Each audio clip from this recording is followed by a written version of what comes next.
Bonsoir à tous, je ne vous attends pas. Bonsoir. Est-ce que Yaoundé est là dans la salle ce soir? Est-ce qu'Institut Goethe est dans la salle ce soir? Avant de commencer, je serai d'abord à remercier l'Institut Goethe de m'avoir donné le privilège d'être sur une scène ce soir.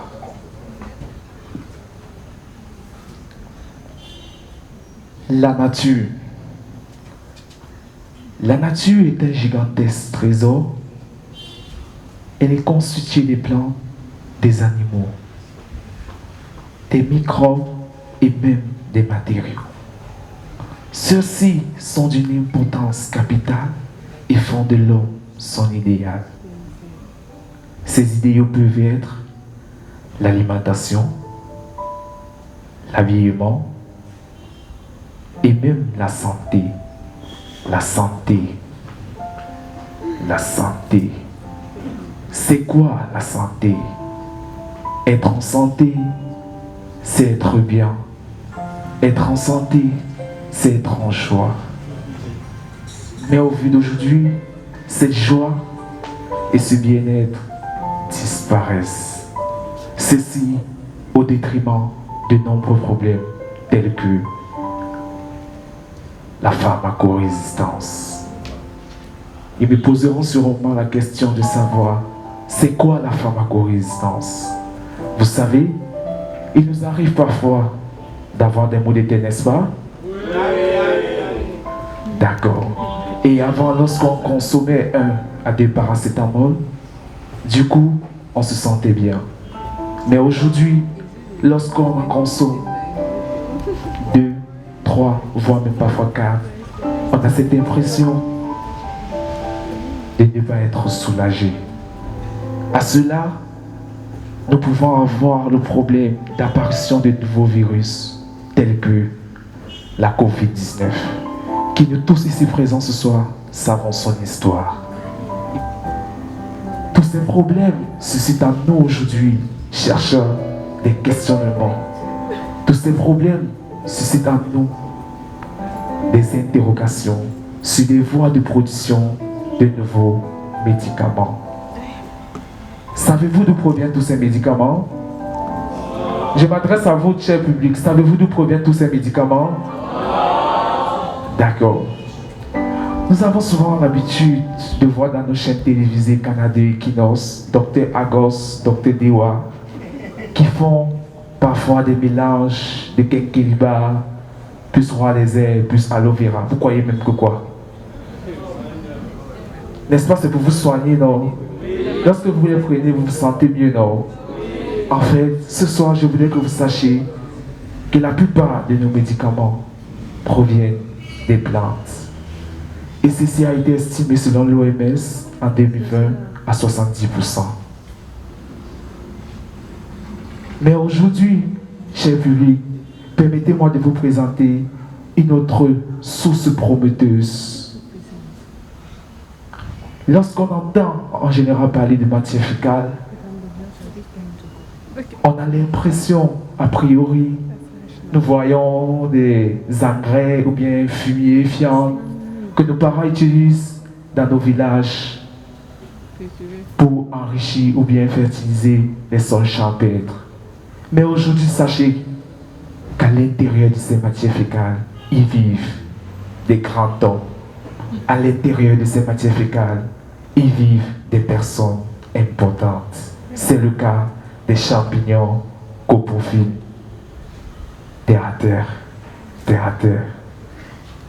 Les champignons coprophiles sont tout simplement des microbes qui vivent à l'intérieur des matières fécales, communément appelées celles d'animaux.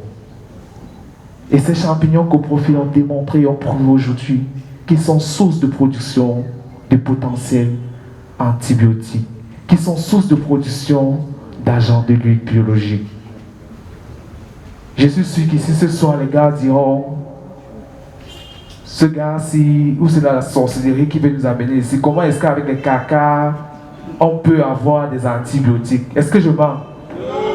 Comment est-ce qu'avec les caca, on peut avoir des médicaments? En fait, ce ne sont pas les caca en eux-mêmes qui produisent ces médicaments, mais plutôt des personnes qui vivent à l'intérieur. Je vais vous expliquer. Une fois nos matières fécales recortées, nous entrons au laboratoire. Nous les posons sur une gélose nutritive constituée de PDA, qui signifie tout simplement patato dextrose agar. Mais sachez, comme je l'ai dit tout à l'heure, au sortir d'ici, chacun aura un plus. La gélose nutritive ici est juste un mélange de peau, plus sucre, plus agar. L'agar ici qui est juste ce produit biochimique qui solidifiera le milieu dans lequel grandiront nos champignons. Une fois cette culture, les champignons seront purifiés et nous allons obtenir, comme vous le voyez, des champignons qui proviennent des matières fécales.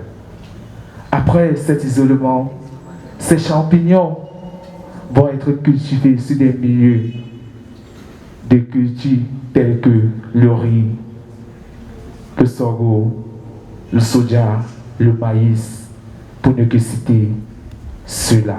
Et ceci pendant au moins 15 jours. Et sachez que c'est pendant ces 15 jours que nos valeureux hommes, que nos braves hommes produiront des potentiels antibiotiques. Après cette culture, ils seront isolés, ils seront fermentés, ils seront extraits à l'acétone. Non, il y en a, je les vois beaucoup dans la salle. Hey, elles sont là, toutes belles, les filles de Bastos, ne blague même pas. Une personne dans la salle peut me dire ce que c'est que l'acétone. Non, quand même, ne dites pas que vous ne faites pas le Nianga. En fait, l'acétone ici est tout simplement ce liquide que vous voyez souvent les femmes dans des salons de coiffure. Lorsqu'après avoir mis les ongles de Beyoncé, Rihanna, le moment d'enlever c'est la bagarre. Vous les voyez, elles sont là les mains plongées dans un liquide pour pouvoir les faire fondre. En fait, ce liquide qui permet de fondre les ongles ou bien enlever les vernis sur les ongles des femmes, c'est l'acétone. Après cette extraction, nous allons isoler nos composés. Ces composés peuvent être sous forme de poudre ou sous forme huileuse. Ces poudres vont être tout simplement montées sur une colonne chromatographique pour pouvoir être séparées. La colonne chromatographique ici est tout simplement un dispositif en chimie qui permet de séparer les différents constituants d'un mélange. Après cela, ces composés seront structurés et nous allons obtenir ces structures qui sont présentes. Et ces structures permettront aux films pharmaceutiques, seront utilisées dans les films pharmaceutiques, dans la conception de nos potentiels antibiotiques. Ma présence fétale ce soir est de vous parler des matières fécales qui sont source de production de médicaments d'une importance capitale qui nous fera sortir du noir. Je vous remercie.